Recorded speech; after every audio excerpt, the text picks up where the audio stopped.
ഈ പെർഫ്യൂം നമ്മൾ അപ്ലൈ ചെയ്യുന്ന സമയത്തുള്ളൊരു സ്മെല്ലും അത് കഴിഞ്ഞ് കുറച്ച് സമയം കഴിഞ്ഞാൽ കിട്ടുന്നൊരു സ്മെല്ലും രണ്ടായിരിക്കും. സ്മെല്ല് മാറിയിട്ടുണ്ടാവും, ശ്രദ്ധിച്ചിട്ടുണ്ടാവും.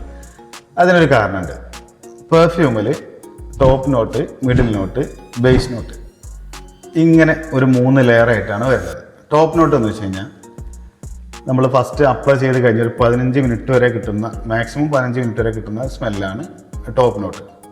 അതിൽ സാധാരണഗതിയിൽ ഓറഞ്ച്, മിൻറ്റ്, ലെമൺ, സിട്രസ് ഇങ്ങനെയുള്ള നോട്ട്സുകളാണ് സാധാരണഗതിയിൽ വരിക. അത് കഴിഞ്ഞ് ഇത് മിഡിൽ നോട്ടിലേക്ക് മാറും. മിഡിൽ നോട്ട് എന്ന് വെച്ച് കഴിഞ്ഞാൽ ഈ ഫസ്റ്റ് ടോപ്പ് നോട്ടിൻ്റെ സ്മെല്ല് പൂർണ്ണമായും മാറിയതിന് ശേഷം മിഡിൽ നോട്ടിലേക്ക് വന്നു കഴിഞ്ഞാൽ ഒരു 1 മണിക്കൂർ മുതൽ 1.5 മണിക്കൂർ വരെയൊക്കെ ഈ സ്മെല്ല് നിൽക്കും.